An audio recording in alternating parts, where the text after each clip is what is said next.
Hi everyone, welcome to Road to Bethlehem. Day 19, Israel. ഇത് നമ്മുടെ Israel രക്ഷയെക്കുറിച്ചാണ് ബൈബിളിൽ വായിക്കുന്നത്. നമ്മൾ ഫാമിലിയായിട്ട് റിഫ്ലക്ട് ചെയ്യേണ്ട ബൈബിൾ ഭാഗം ഹോസിയയുടെ പുസ്തകം 14-ാം അധ്യായം 1 മുതൽ 9 വരെയുള്ള വാക്യങ്ങളാണ്. Our first segment, the Bible word.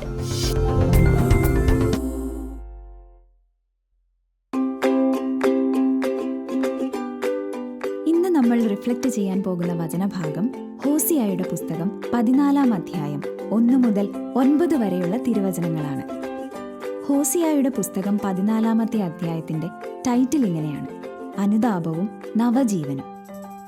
അനുദപിച്ച് കുറ്റങ്ങൾ ഏറ്റുപറഞ്ഞ് കർത്താവിന്റെ അടുക്കലേക്ക് തിരിച്ചു വരുന്നവർക്ക് നൽകപ്പെടുന്ന ഉന്നതമായ അനുഗ്രഹങ്ങളാണ് നമ്മൾ ഇവിടെ വായിക്കുക. 2-ാമത്തെ വാക്യത്തിൽ ഇങ്ങനെ വായിക്കുന്നു: കുറ്റമേറ്റുപറഞ്ഞ് കർത്താവിന്റെ അടുക്കലേക്ക് തിരിച്ചു വരിക, അവിടുത്തോട് പറയുക, അകൃത്യങ്ങൾ അകറ്റേണമേ. അപ്പോൾ അവിടുന്ന് ഒരുപാട് അനുഗ്രഹങ്ങൾ വർഷിക്കുമെന്ന് തുടർന്ന് വരുന്ന വചനങ്ങളിലൂടെ നമ്മൾ വായിക്കുന്നു.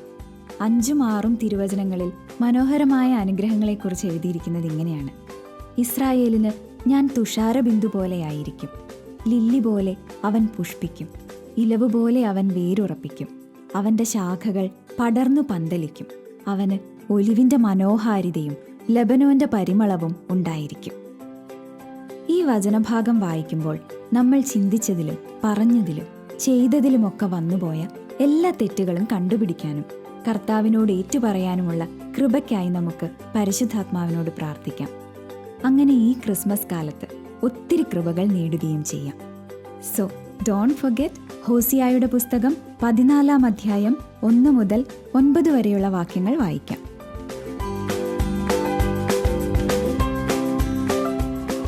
നമ്മുടെ ബൈബിൾ റിഫ്ലക്ഷൻ്റെ കഴിഞ്ഞു. നമുക്ക് അങ്ങനെയാണ് ഇത് കഥയായിട്ട് വന്നാലോ? Our next segment, story time.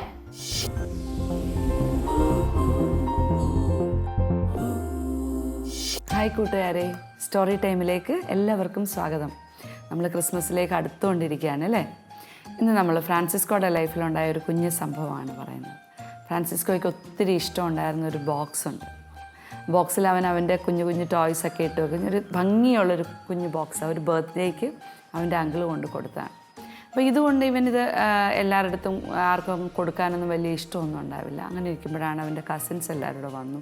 ഇവർ കളിക്കുന്നതിനിടയിൽ ഈ ബോക്സ് താഴെ വീണ് പൊട്ടി. ഇവന് ഭയങ്കര ദേഷ്യം വരുന്നൊരു പ്രകൃതമുണ്ട്. പെട്ടെന്ന് ഇവരോട് ദേഷ്യപ്പെട്ടിട്ടൊക്കെ അന്ന് ദിവസം ആരോടും മിണ്ടാതൊക്കെ പോയി കിടന്നു. അപ്പോൾ ഈ ഫ്രാൻസിസ്കോയ്ക്ക് ഏറ്റവും ഇഷ്ടമുള്ള ആരെന്നറിയാവോ? അമ്മൂമ്മേനെ, ഗ്രാൻഡ് മദറിനെയാണ്. അപ്പോൾ അമ്മൂമ്മ ഇതെല്ലാം കണ്ടിട്ട്, പക്ഷേ ഒരിക്കലും ഫ്രാൻസിസ്കോയെ വഴക്കൊന്നും പറയത്തില്ലായിരുന്നു. രാത്രി കിടക്കാൻ നേരത്ത് അമ്മൂമ്മ എടുത്ത് ചെന്ന് കഴിഞ്ഞപ്പോൾ ഈ മോവൊക്കെ ഇങ്ങനെ ഉയർപ്പിച്ചിരിക്കുന്നുണ്ട്. അപ്പോൾ അമ്മൂമ്മ ചോദിച്ചു, എൻ്റെ ചക്കരക്കൂട്ടിന് എന്നാ പറ്റിയെന്ന് പറഞ്ഞു. അന്നേരം പറഞ്ഞു, അതെൻ്റെ ബോക്സും പൊട്ടിച്ചു. അപ്പോൾ അമ്മൂമ്മ പറഞ്ഞു, അതെ, അത് കഴിഞ്ഞില്ലേ, ഇനി നമുക്കൊരു പുതിയ ബോക്സ് വാങ്ങുമ്പോൾ പ്രശ്നം തീരത്തില്ലേ? നമ്മൾ ജീവിതത്തിലുണ്ടാകുന്ന ഈ കുഞ്ഞു കുഞ്ഞു സങ്കടങ്ങളും കുഞ്ഞു കുഞ്ഞു നഷ്ടങ്ങളും ഒക്കെ എപ്പോഴും ഇങ്ങനെ ഓർത്തുകൊണ്ടിരുന്നാൽ നമുക്കൊരിക്കലും സന്തോഷിക്കാൻ പറ്റത്തില്ല. അപ്പോൾ നമുക്ക് എപ്പോഴും സന്തോഷിക്കാൻ പറ്റണമെങ്കിൽ എന്ത് ചെയ്യണം? നമുക്കിഷ്ടമില്ലാത്ത സങ്കടപ്പെടുത്തുന്ന കാര്യങ്ങൾ വരുമ്പോൾ അത് അപ്പം തന്നെ അങ്ങ് ഈശോയ്ക്ക് കൊടുക്കണം. കൊടുത്തു കഴിയുമ്പോൾ അല്ലെ പിന്നെ നമ്മൾ വീണ്ടും വീണ്ടും ഓർത്തുകൊണ്ടിരിക്കും. നമ്മുടെയൊക്കെ പ്രശ്നം എന്തോന്നറിയാമോ? ചിന്തിക്കും. ഓരോ കാര്യങ്ങൾ സംഭവിച്ചു കഴിയുമ്പോൾ ഇങ്ങനെ ചിന്തിച്ചിരിക്കും. അപ്പോൾ ഫ്രാൻസിസ്കോയ്ക്ക് അമ്മൂമ്മ നല്ലൊരു കറക്ഷൻ കൊടുത്തു വന്ന്, കഴിഞ്ഞ കാര്യങ്ങളെക്കുറിച്ച് എപ്പോഴും ഇങ്ങനെ ആലോചിച്ചുകൊണ്ടിരിക്കേണ്ട. അപ്പോൾ ആലോചിച്ച് കഴിയുമ്പം ആ പ്രശ്നത്തിനകത്ത് വന്നത് ആരൊക്കെയാണെന്ന് നമ്മൾ ഓർക്കില്ലേ? അപ്പോൾ പിന്നെ അവരോട് ദേഷ്യമായി. പിന്നെ അടുത്തത് ആ പോയ കാര്യത്തെ ഓർത്ത് സങ്കടമായി. അപ്പോൾ ഒന്ന് ആലോചിച്ച് നോക്കേ, എന്തോരം നെഗറ്റീവ് കാര്യങ്ങളാണ് നമ്മുടെ ഹൃദയത്തിലേക്ക് കയറി പോകുന്നതെന്ന്. അപ്പോൾ അമ്മൂമ്മ അവനതെല്ലാം കൃത്യമായിട്ട് പറഞ്ഞു കൊടുത്തു. അത് കഴിഞ്ഞപ്പോൾ അവന് ഭയങ്കര സന്തോഷമായി. നമുക്കും ഉണ്ടാവില്ല ഇങ്ങനെയുള്ള ചില സംഭവങ്ങൾ. നമുക്ക് ദേഷ്യം വരുന്നു, ക്ഷമിക്കാൻ പറ്റുന്നില്ല, വിട്ടുകൊടുക്കാൻ പറ്റുന്നില്ല, സങ്കടം വരുന്നു. അപ്പോൾ ഇതെല്ലാം വരുമ്പോൾ അപ്പം തന്നെ അങ്ങോട്ട് ഈശോയ്ക്ക് കൊടുക്കണം. കൊടുത്തു കഴിയുമ്പോൾ നമുക്ക് സന്തോഷത്തോടെ മുമ്പോട്ട് പോകാൻ പറ്റും. അപ്പം ജീവിതത്തിൽ എപ്പോഴും സന്തോഷിക്കാൻ പറ്റുന്ന ഒരു സൂത്രവാക്യമാണ് ഗ്രാൻഡ് മദർ ഫ്രാൻസിസ്കോയ്ക്ക് പറഞ്ഞു കൊടുത്തത്. നമുക്കും അത് ഓർത്ത് വയ്ക്കാം. ബൈ. നമ്മുടെ ബാക്ക്ഗ്രൗണ്ട് ശ്രദ്ധിച്ചായിരുന്നു, ലൈറ്റ് ഒക്കെ ഇട്ട് കളർഫുൾ ആയിട്ടുണ്ട്. Thank you. എൻ്റെ ഐഡിയ ആരാ ചെയ്തേ? ഓക്കെ, സൂപ്പർ ആയിട്ടുണ്ട്. ഇതോടെ പ്രകാശം എന്ന് പറഞ്ഞ ബ്യൂട്ടിഫുൾ ആയ ഒരു കൺട്രിയിലെ ക്രിസ്മസ് കാഴ്ചകളിലേക്ക് പോവാം. മാൾട്ടയിലെ കാഴ്ചകളിലേക്ക്.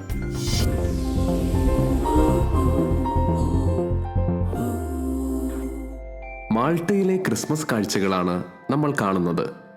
ഇവിടുത്തെ ജനങ്ങളിൽ ഭൂരിഭാഗവും കത്തോലിക്കരാണ്.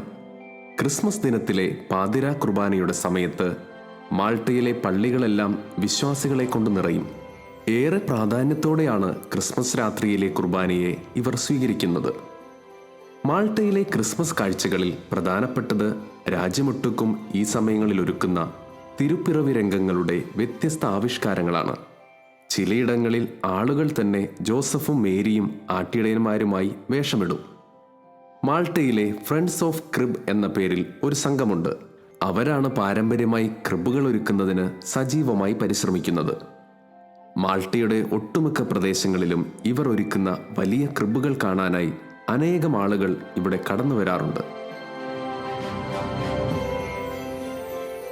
ക്രിസ്മസ് ദിനത്തിൽ മാൾട്ടക്കാർ ജനാലക്കരികിലോ ബാൽക്കണിയിലോ ഉണ്ണി മിശിഹായുടെ രൂപം പ്രത്യേകമായി അലങ്കരിച്ചു വയ്ക്കുകയും ചെയ്യാറുണ്ട്. ഒപ്പം കത്തിച്ച മെഴുകുതിരിയും ലൈറ്റ്സും മറ്റലങ്കാരങ്ങളും കൂടി ഉപയോഗിക്കും. ക്രിസ്മസ് സമയത്തെ വീടൊരുക്കലുകൾക്ക് മാൾട്ടക്കാരും ഒട്ടും പുറകിലല്ല. നക്ഷത്രങ്ങളും പുൽക്കൂടും ക്രിസ്മസ് റീത്തുകളും ലൈറ്റ്സും ക്രിസ്മസ് ട്രീയും ഒക്കെ കൊണ്ട് തെരുവുകളും സജീവമായിരിക്കും. ക്രിസ്മസ് കാലത്ത് മാൾട്ടയിലെ മറ്റൊരു സുന്ദര കാഴ്ച ക്രിസ്മസ് ഘോഷയാത്രകളാണ്. ഹംറൂൺ പട്ടണത്തിലെ ഫ്രാഡ്രിഗോ സ്ട്രീറ്റിലാണ് 1921 ആദ്യത്തെ ഘോഷയാത്ര നടന്നത്. തെരുവ് വിളക്കുകൾ ഇല്ലാതിരുന്ന ആ കാലത്ത് ഉയർത്തിപ്പിടിച്ച വിളക്കുകളും കത്തിച്ച മെഴുകുതിരികളും ഉപയോഗിച്ചാണ് ആ ഘോഷയാത്ര നടന്നിരുന്നതെങ്കിൽ ഇന്ന് അതിൻ്റെ ഭാവം ഒരുപാട് മാറുകയും വളരെ വർണ്ണാഭമായി തീരുകയും ചെയ്തിട്ടുണ്ട്. എല്ലാ വിശ്വാസികളും ഈ റാലിയിൽ പങ്കെടുക്കാനായി ശ്രദ്ധിക്കാറുണ്ട്. ക്രിസ്മസ് ദിനത്തിലെ മറ്റൊരു വ്യത്യസ്തമായ കാര്യം പാതിര കുർബാന മധ്യേയുള്ള കാർമികിന്റെ പ്രസംഗം ഇവിടങ്ങളിൽ കുട്ടികളാണ് ചെയ്യുന്നത്. ഏകരക്ഷകനായ ഉണ്ണീശോയെക്കുറിച്ചാണ് പ്രസംഗ വിഷയം. അതിനായി മാതാപിതാക്കൾ കുട്ടികളെ നേരത്തെ ഒരുക്കുകയും ചെയ്യും. പാതിര കുർബാനയ്ക്കിടയിലെ കുട്ടികളുടെ ഈ പ്രസംഗം നല്ലൊരു കാഴ്ചയാണ്. അതുപോലെ തന്നെ മാൾട്ടക്കാരുടെ കരോൾസും ക്രിസ്മസിന്റെ പകിട്ട് വർദ്ധിപ്പിക്കുന്നു. കരോൾ സംഘങ്ങൾ വീടുകളിലും തെരുവുകളിലും പോയി പാടുന്നത് നല്ലൊരു ആകർഷണമാണ്.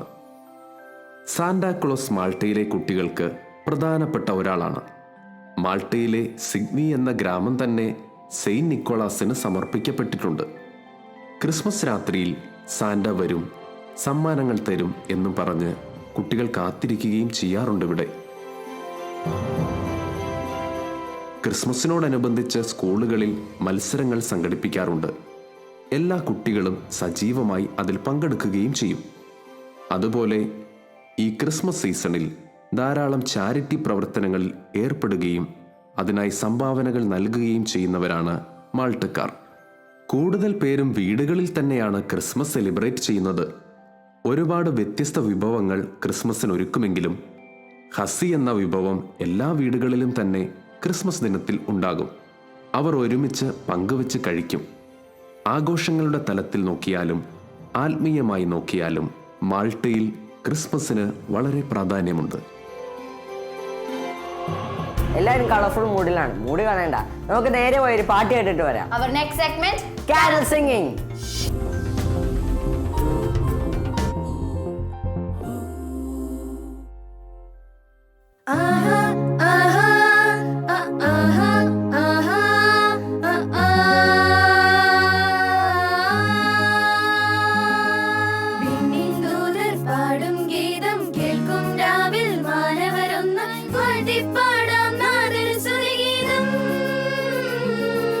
Happy Christmas, Merry Christmas, la la la la la la.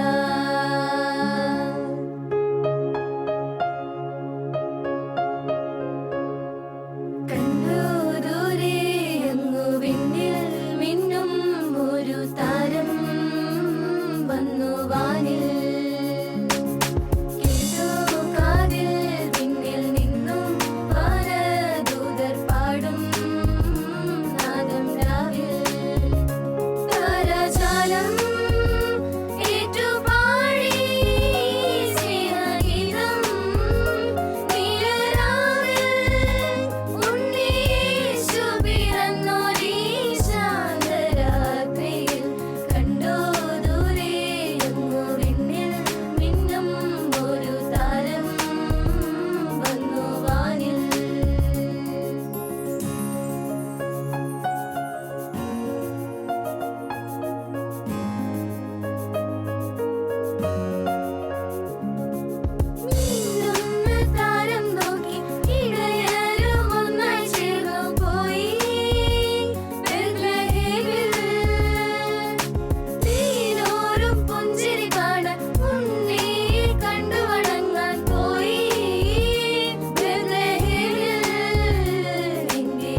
നമ്മുടെ ക്രിസ്മസ് യാത്രയുടെ 11ാം ദിവസം നമ്മൾ എത്തിയിരിക്കുന്നു. നമ്മൾ പകുതിയൊക്കെ കടന്നു.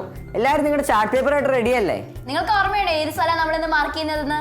ഇന്ന് നമ്മൾ മാർക്ക് ചെയ്യാൻ പോകുന്നത് ഇസ്രായേലാണ്. എല്ലാവരും സമയം കളയണ്ട, നമുക്ക് മാർക്ക് ചെയ്യാം. ബാ.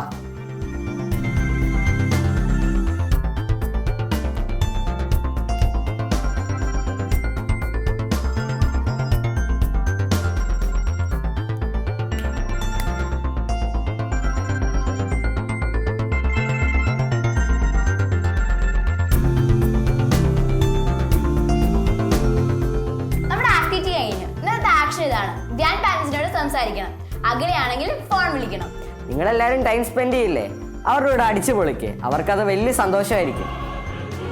ഇന്നലെ നൽകിയ ചോദ്യത്തിന്റെ ഉത്തരം ഹബക്കൂക്ക്. ഉത്തരങ്ങൾ അയച്ചവരിൽ നിന്നും തിരഞ്ഞെടുത്ത വിജയി Ann Joseph, Genesis Ecosphere, Electronic City, Bangalore. ഉത്തരങ്ങൾ അയച്ച എല്ലാവരെയും ഈശോ അനുഗ്രഹിക്കട്ടെ. നിങ്ങളുടെ സമ്മാനത്തിനുള്ള ചോദ്യം ഇതാണ്: ലില്ലി പോലെ അവൻ പുഷ്പിക്കും ആര്? ഞാൻ ഒന്നും കൂടെ പറയാം. ലില്ലി പോലെ അവൻ പുഷ്പിക്കും ആര്? ഈ ദിവസങ്ങളിലെല്ലാം തിരഞ്ഞെടുക്കപ്പെട്ട എല്ലാവർക്കും സമ്മാനങ്ങൾ ലഭിച്ചിട്ടുണ്ട്. വേഗമായിട്ട് നിങ്ങളുടെ ഉത്തരങ്ങൾ അയക്കുക. അയക്കേണ്ട നമ്പർ 9605818881. ഞാൻ ഒന്നും കൂടെയും പറയാം, 9605818881. റൂട്ട് ബെത്ലഹേമിന്റെ 19th ഡേയിൽ നമ്മൾ ഇസ്രായേൽ എത്തി നിൽക്കുവാണ്. നമുക്ക് നാളെ വീണ്ടും കാണാം. Until then take care. By.